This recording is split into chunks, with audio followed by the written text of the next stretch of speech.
Livro Se Eu Ficar, capítulo 5, Meio-dia e 19.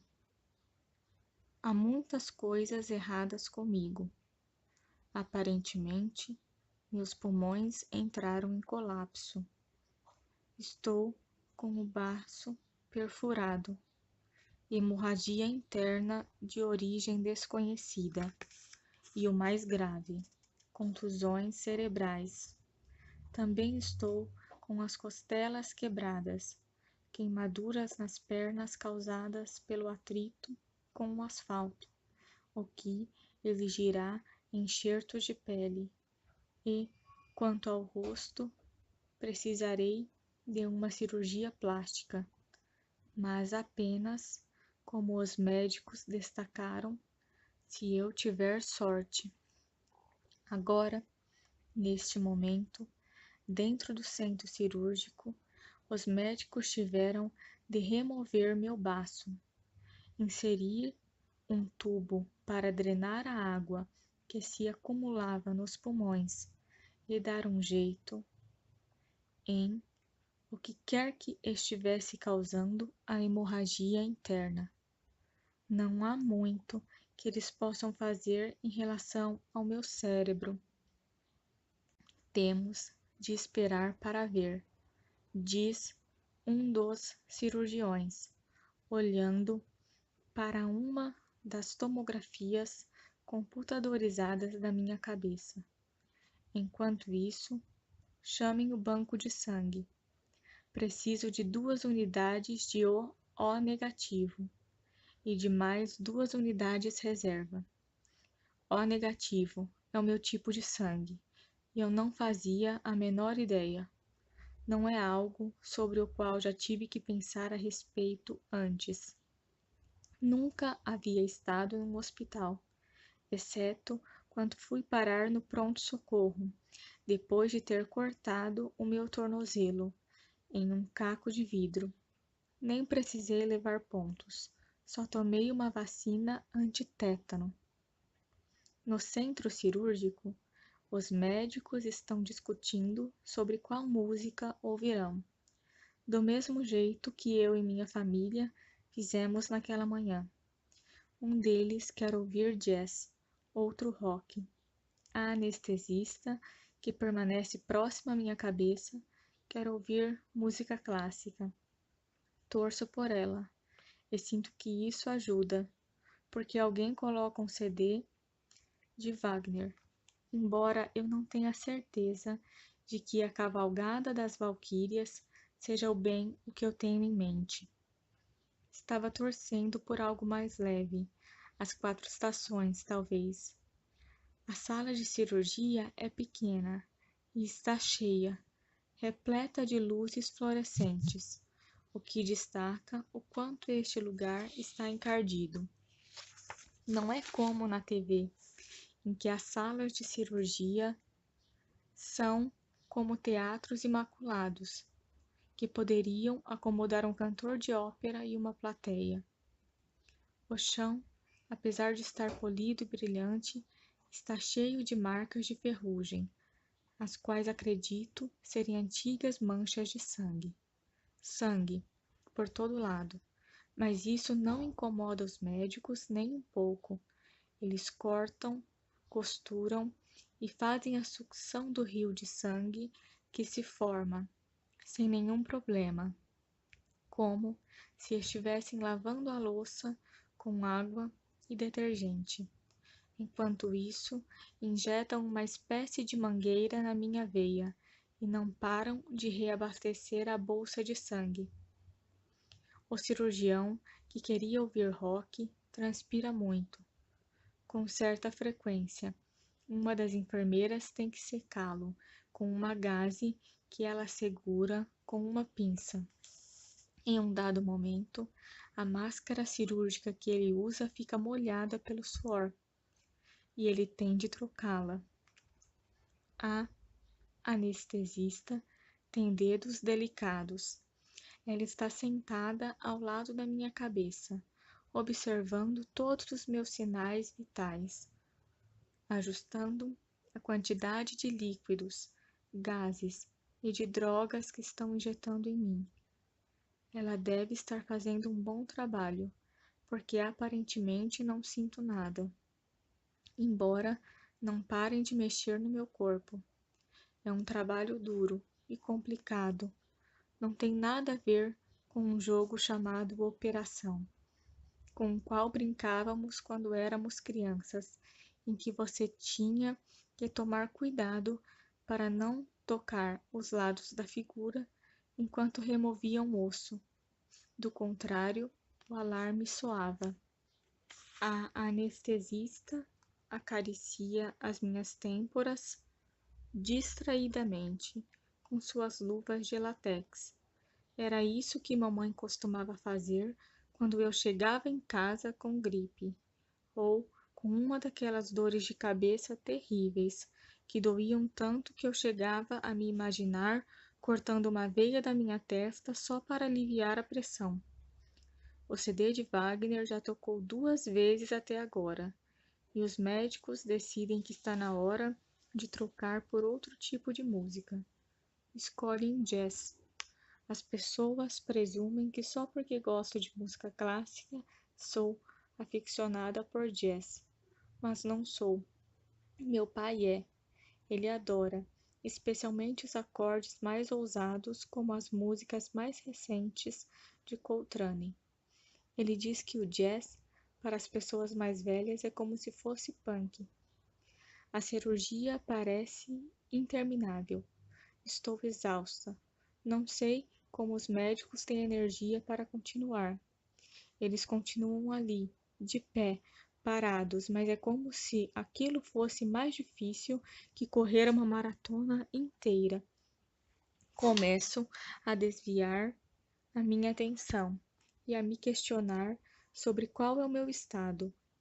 Se não estou morta e o monitor que acompanha os batimentos cardíacos continua apitando, então suponho que não morri. Mas não sou eu quem está no meu corpo. Então, será que posso ir para outro lugar? Sou um fantasma? Será que consigo me transportar para uma praia no Havaí? Será que posso aparecer do nada no Carnegie Hall, na cidade de Nova York? Posso ir até onde Ted está? Só para tentar fazer uma experiência. Tento mexer o meu nariz como Samantha, em A Feiticeira. Não acontece nada. Estalo os dedos. Bato os saltos do sapato. Continuo aqui. Decido tentar algo mais simples. Caminho até a parede, imaginando que vou atravessá-la e sair do outro lado. Mas quando chego até lá, me choco contra ela.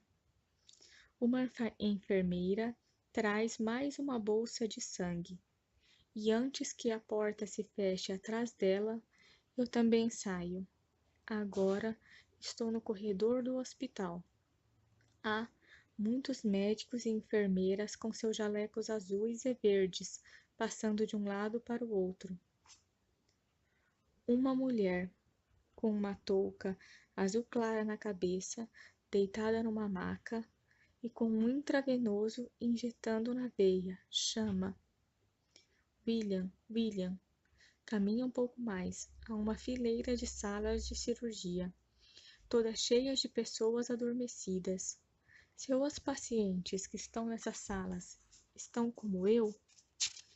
Então, por que eu não posso ver as pessoas fora de seus corpos?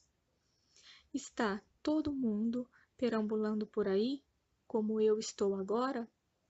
Gostaria muito de encontrar alguém na mesma condição que eu. Tenho algumas perguntas, como por exemplo, qual é o estado em que me encontro exatamente? E o que devo fazer para sair dele?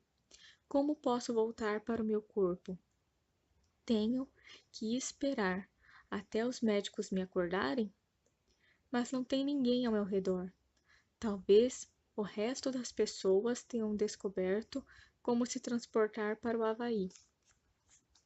Sigo uma enfermeira que atravessa uma porta automática Estou em uma pequena sala de espera agora. Meus avós estão aqui. Minha avó está falando com o meu avô, ou talvez consigo mesmo. É o jeito que ela tem de não deixar as emoções a dominarem. Já a vi fazer isto antes, quando meu avô teve um infarto. Está usando galochas e um avental de jardinagem que está manchado e sujo de terra. Ela deveria estar trabalhando na estufa quando recebeu a notícia. O cabelo da vovó é curto, encaracolado e grisalho. Ela o mantém assim desde a década de 1970, segundo o papai. É mais prático, não dá trabalho e nem preciso me preocupar, afirma a vovó. Isso é muito típico dela. Nada de bobagens. Ela é prática por excelência. Tanto que a maioria das pessoas jamais imaginaria que ela tem uma queda por anjos.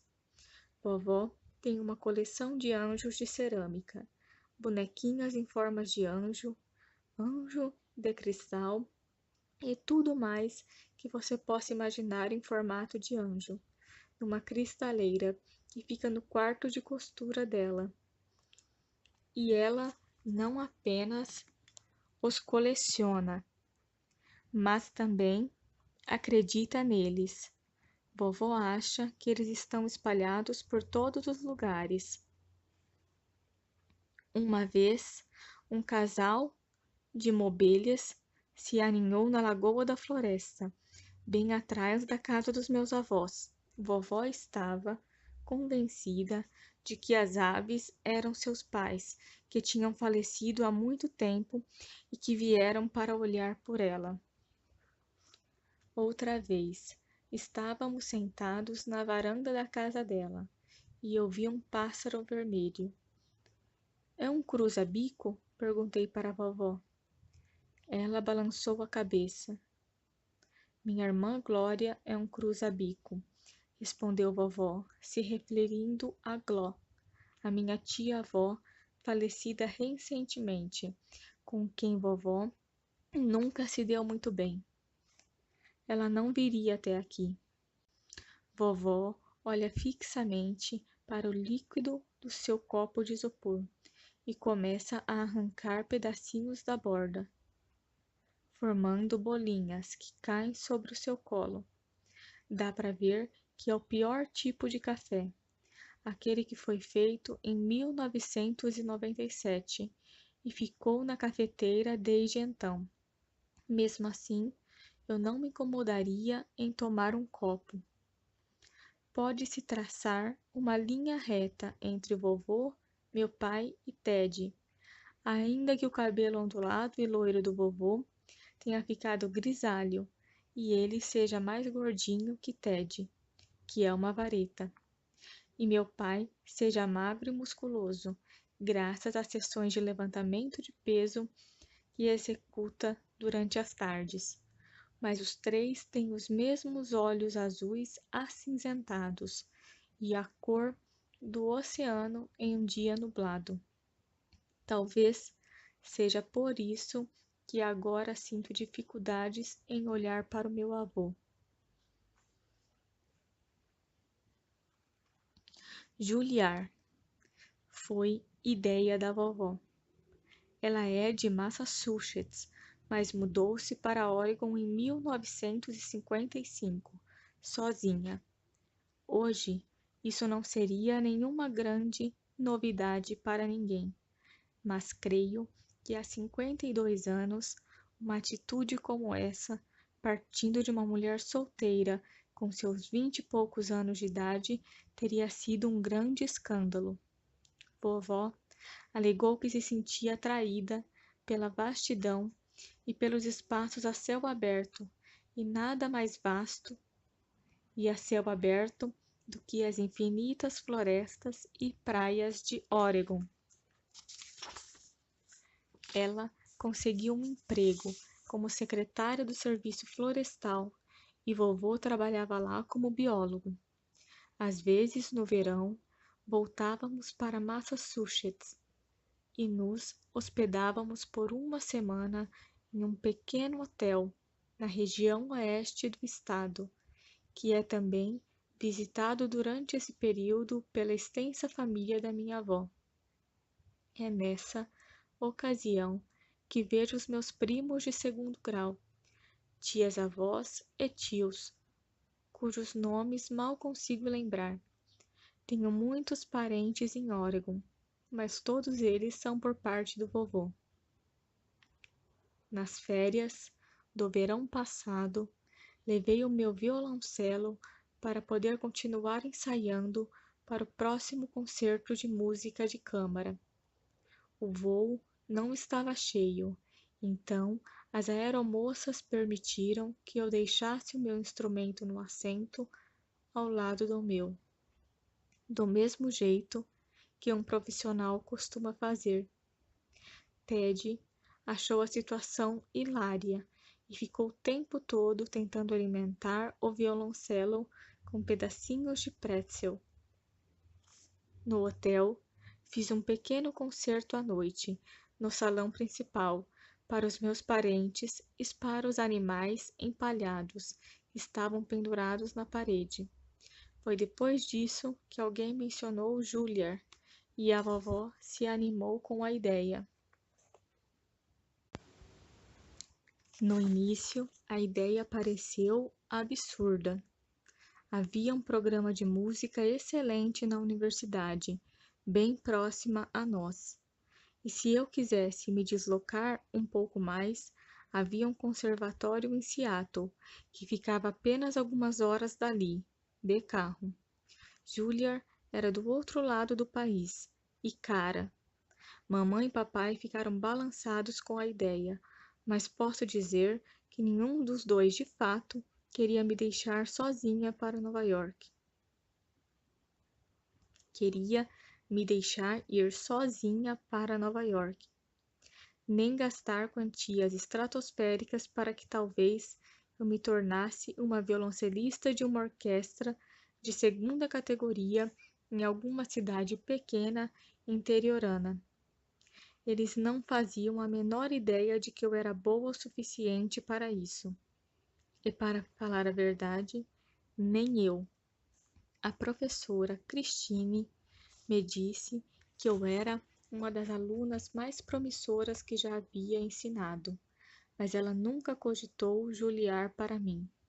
Era uma escola para músicos virtuosos, e a ideia que eles poderiam me dar uma chance parecia até mesmo arrogância da minha parte. Mas, depois daquela semana de férias, quando alguém de fora, uma pessoa imparcial e da costa leste, considerou-me digna de Juilliard, a ideia impregnou-se na cabeça da vovó. Ela não pensou duas vezes e foi falar com a professora Christine sobre o assunto. E a professora se agarrou a isso, como um cachorro se agarra ao osso.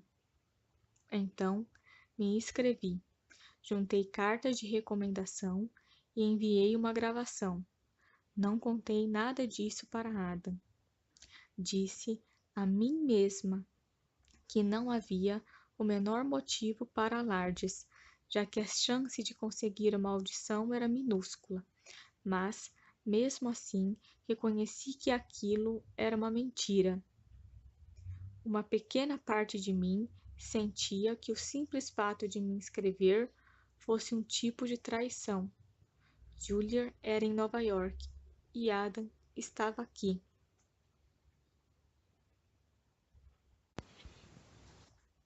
Mas não mais na escola. Adam estava um ano à frente de mim, e àquela altura do ano, meu último no ensino médio, ele já tinha começado a fazer faculdade na cidade. Ele estudava apenas meio período, porque a Shooting Star estava começando a fazer sucesso. Eles estavam fechando contrato com uma gravadora, que ficava em Seattle, e tinham uma agenda cheia, e shows para cumprir. Então, só depois que recebi um envelope creme com as palavras The Juilliard School em relevo e com uma carta me convidando para uma audição, que contei a Adam que havia me inscrito e recebido o convite. Expliquei que pouquíssimas pessoas chegavam tão longe. No começo, ele parecia um pouco aturdido, como se não estivesse acreditando no que eu dizia, mas depois esboçou um sorriso triste e disse: "E o mama, é melhor que fique esperto." As audições aconteceram em São Francisco. Papai teve uma reunião importante na escola e não pôde comparecer, e mamãe tinha acabado de começar a trabalhar na agência de viagens, então a vovó se ofereceu para me acompanhar. Vamos ter um fim de semana de garotas. Vamos tomar chá em Fairmont, olhar as vitrines de Union Square, pegar a balsa para Alcatraz. Seremos turistas. Mas, uma semana antes de partirmos, a vovó tropeçou na raiz de uma árvore e torceu o tornozelo. Ela teve de usar uma daquelas botas ortopédicas e não podia andar. O pânico começou a surgir. Eu disse que poderia ir sozinha, de carro ou de trem, e que voltaria logo em seguida. Contudo, o vovô insistiu em me levar. Fomos na picape dele. Não conversamos muito durante o percurso, o que foi muito bom para mim, porque eu estava uma pilha de nervos. Não parei de mexer no amuleto em formato de paletó de picolé, que Ted havia me dado de presente para dar sorte, antes de partirmos. O vovô e eu ficamos ouvindo música clássica e notícias sobre fazendas no rádio do carro, quando conseguíamos sintonizar uma estação. Quando não, ficávamos em silêncio, mas era um silêncio tranquilizador, que me fez relaxar e me sentir mais próxima a ele do que qualquer outra conversa jamais teria feito. Vovô havia reservado uma pousada charmosa, cheia de decorações, e foi engraçado vê-lo, com suas botas de trabalho e sua camisa flanelada, em meio a todas aquelas toalhinhas de crochê frufrus. Mas ele levou tudo numa boa. A audição foi extenuante. Tive de tocar 5 peças musicais, um concerto de Tchaikovsky, 2 suites de Bach e uma peça completa de Tchaikovsky, Pezzo Capriccioso, o que foi quase impossível. Um movimento de Ennio Morricone, Demission, que foi uma escolha divertida, porém arriscada, porque Yo-Yo Ma já tinha o executado e as comparações seriam inevitáveis. Saí com as pernas bambas e pingava de suor, mas a súbita produção de endorfina combinava a sensação de alívio, me deixou eufórica. "Vamos dar um passeio pela cidade?" perguntou meu avô com um sorriso. "Com certeza." Fizemos todas as coisas que a vovó havia prometido que faríamos. O vovô me levou para tomar chá e para fazermos compras. Mas para o jantar, cancelamos as reservas que o vovô tinha feito num restaurante sofisticado em Fisherman's Wharf e fomos para Chinatown, à procura do restaurante que tivesse a maior fila de clientes do lado de fora. Assim, comeríamos lá. Quando voltamos, meu avô me deixou em casa e me envolveu num abraço. Ele faz mais o tipo que cumprimenta com um aperto de mão, talvez um tapinha nas costas em ocasiões especiais. O abraço dele foi forte e apertado. E eu sabia que aquele era o jeito que ele tinha de dizer que também se divertiu muito. Eu também, vovô, sussurrei.